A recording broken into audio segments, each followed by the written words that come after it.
This was found in Wyoming, United States. And friends, millions of fossils, perfectly preserved, testify of sudden death and sudden burial worldwide. Water-laid death. We have all over the world things we're not told about. Tree trunks penetrating through several seams of coal, as in this one in France. Here is a most crucial fact. How did these trees stand on end for millions of years while waiting to be buried if these layers are millions of years old? No, friends, each of these layers was rapidly laid down by moving water. Water covered the earth.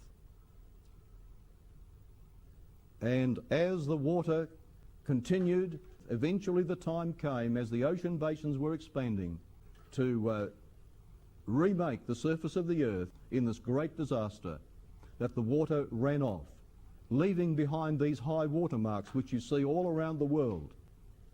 Evidence that they have not been there over millions of years because the erosion has not taken place. They're still there. They are no more than a few thousand years old. Evidence of a falling water level off the continents as the water eventually drained back into the seas. Now, the boat landed up in the mountains. The survivors gazed upon a totally different world.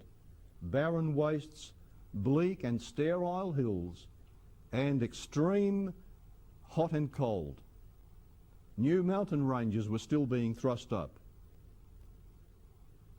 The Great Flood was left in the memory of its survivors.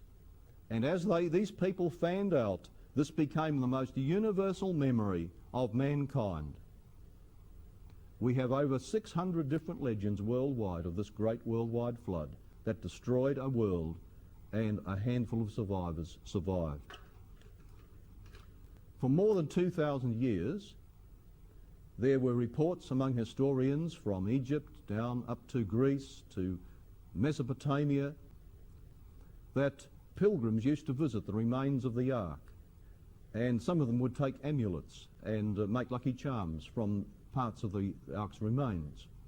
Then, around 800 BC, the Assyrians recorded a visit to the Ark in which they had to go down 3 stories into the ground. When I heard that Ron Wyatt had found Noah's Ark buried in the mud, I was very, very sceptical. For years, friends, I had followed the stories of men climbing up Big Mount Ararat, and my belief grew that the Ark lay partly hidden in ice in a canyon on that mountain. However, none of these stories had been authenticated. Alleged photographs had either been lost or were inconclusive. There was no hard evidence.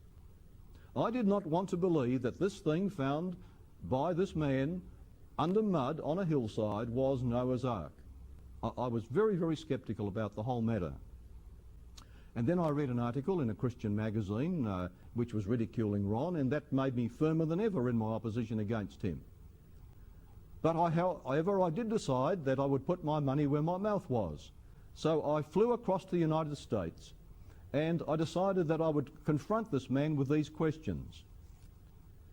And I hurled up all my objections against him. But it was I who was mistaken. I must now confess publicly that I was wrong.